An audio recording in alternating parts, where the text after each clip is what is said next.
is Shrivastwa, a consultant dermatologist at Patna, Bihar.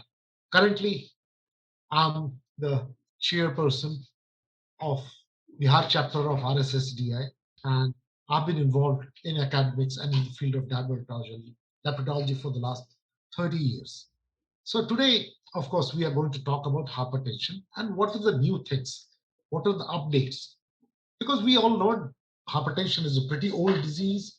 We have been treating patients of hypertension for quite some time now. Now we have lots of medicines to tackle hypertension effectively. But the saddest part is the all the demographic data that we have regarding this disease are is still very bad. Like the burden of hypertension is so much. Like WHO says that in India itself there has been an incremental rise in the you know incidence of hypertension in the last 30 years. The incidence in men has gone up to 33, almost 38%, and in the females, in the women, it has gone up to 32%, and only 10 years back it was in the range of 27 to 28%. So you see, and on top of that, WHO says this is one of the lifestyle disease. It can be modified provided you take interest. As per WHO, nearly 63% of deaths in India are due to non-communicable disease, of which 27% are attributed to cardiovascular diseases, and cardiovascular disease affects 45% population in the age group of 40 to 69 years of age. Raised blood pressure is the single most important risk factor for cardiovascular deaths. Moreover, it remains poorly controlled. Why? Because there is a low awareness among the people to seek medical advice at the right time. There is a lack of appropriate care through primary physician point of view, and there is a poor follow-up. Once patient comes to us, we prescribe him medicine. He will not come back to us after 3 months, maybe after 1 year. He will say, "Hey, everything was all right. I didn't have any problems, so I didn't, you know, think that it was good for, and it was better for me to contact the doctor." And so I told you there has been a phenomenal increase in the incidence of hypertension in the last 10 years.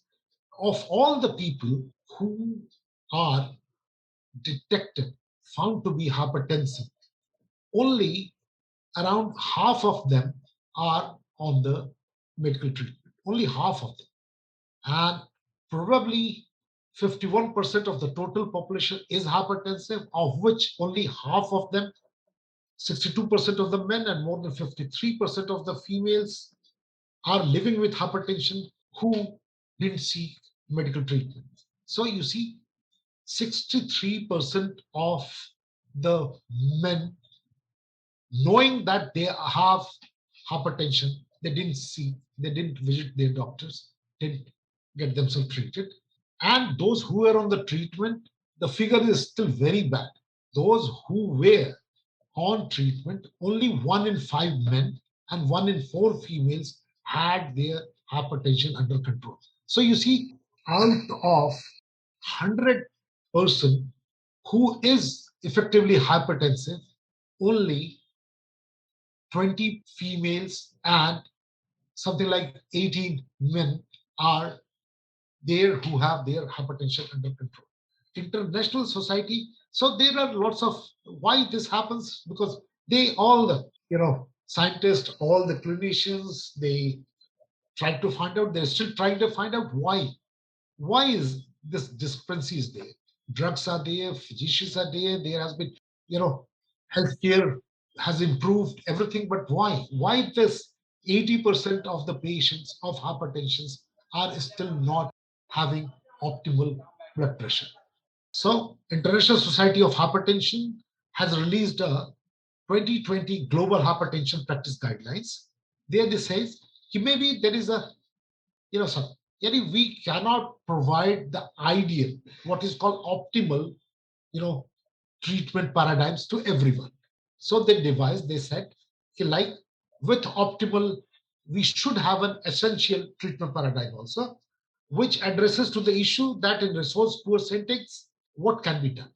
Of course, optimal care is the ideal. It refers to evidence-based standard of care, and whereas essential treatment refers to minimal standard of care as to allow the specifics of essential standard of care for low resource settings. In rich countries, of course, it is very much possible that people are reminded that your doctor's visit is due. Patients go to the doctors diligently, they take their medicines. But in poor resource countries like India and African countries, or even countries of the Southeast Asia and all, things are there. People don't have access to the physician, they don't have access to the primary care, they don't have access to regular supply of the medicines also. So we have to find out what is least that we can do to control their hypertension. So developments over the last 5 6 years has been on this aspect only. American Heart Association and American College of Cardiology has released a scientific statement in very recently in 2021, offering new guidelines for management of stage 1 hypertension among patients with low atherosclerotic CVD risks, and among low risk adults who don't have any atherosclerotic cardiovascular disease, or their 10 years CVD risk is less than 10%. These are low risk patients and they are above 40 years old with stage 1 hypertension, meaning thereby where blood pressure is systolic blood pressure is between 130 to 139 and diastolic is between 80 to 89. What we call used to call high normal only 5 years back. So that has been termed as a category 1 hypertension. So this is the time when physician has to intervene. First, of course, first and most is the lifestyle modification. Patient is asked to stick to DASH diet. DASH diet, we all know it is stop. DASH diet is dietary approach to the treat hypertension. So where we ask the patient to take less of salt, take more and more of vegetables and potassium-rich fruits, cut down their dairy and meat products, switch over to oily fish like salmon and haddocks and other things. Even in India, we have hilsa, even sea fish. Relying more on fish, less on meat is and taking lots of vegetables and lots of potassium rich food like citrus fruits, bananas is good for controlling and keeping hypertension under control. So stage 1 hypertension, we only recently used to be told by the physician, go change your lifestyle and come back after 3 months.